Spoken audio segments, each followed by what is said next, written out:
এক নিক্কার স্ত্রীর স্বপ্ন। স্ত্রী একদিন স্বামীর সামনে বসে মৃদু হেসে বললেন, বিয়ের আগে শুনতাম তুমি নাকি খুব পরহেজগার, দিনদার, কিন্তু এখনও তুমি আমার সেই স্বপ্নগুলো পূরণ করতে পারোনি। স্বামী অবাক হয়ে জিজ্ঞেস করলেন, কি স্বপ্ন বলো তো, আমি আজীবন চেষ্টা করব সেগুলো পূরণ করতে। স্ত্রী লজ্জা মিশ্রিত হাসি দিয়ে বললেন, বারে, আমাকে এত ভালোবাসো বুঝি? স্বামী আবেগ ভরে বললেন, হ্যাঁ, ভীষণ ভালোবাসি। তুমি শুধু একবার বলো তোমার সেই স্বপ্নগুলো কি, প্লিজ। স্ত্রী চোখ নামিয়ে ধীরে ধীরে বলতে লাগলেন, আমি চাই তাদের দলে নাম লেখাতে, যাদের জান্নাতে অনেক আলিশান প্রাসাদ আছে, অপরূপ সব বাগান আছে, প্রচুর খেজুর গাছ আর ফলের বাগান আছে, আর অগণিত খাদিম খাদেমা আছে। স্বামী হেসে ফেলে বললেন, তুমি তো সবই জানো, কিন্তু এত প্রাসাদ, এত বাগান, এত খাদেম আমি কি করে তোমায় এনে দেব?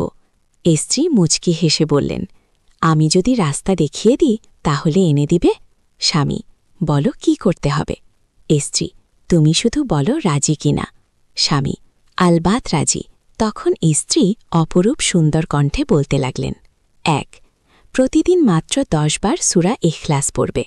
রাসূলুল্লাহ সাল্লাল্লাহু আলাইহি ওয়াসাল্লাম বলেছেন, যে ব্যক্তি দিনে ১০ বার সূরা ইখলাস পড়বে, আল্লাহ তার জন্য জান্নাতে একটি প্রাসাদ তৈরি করে দিবেন।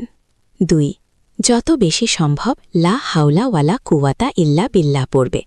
নবীজি সাল্লাল্লাহু আলাইহি ওয়াসাল্লাম বলেছেন, এটি জান্নাতের গুপ্তধনসমূহের একটি গুপ্তধন। ৩. প্রতিদিন বেশি বেশি পড়বে সুবহানাল্লাহি ওয়া বিহামদিহি সুবহানাল্লাহিল আজিম। রাসূলুল্লাহ সাল্লাল্লাহু আলাইহি ওয়াসাল্লাম বলেছেন, এই জিকিরের বদৌলতে জান্নাতে খেজুর বাগান ও ফলের গাছ রোপিত হয়। ৪. আর আল্লাহর ৯৯টি নাম মুখস্থ করে ফেলবে।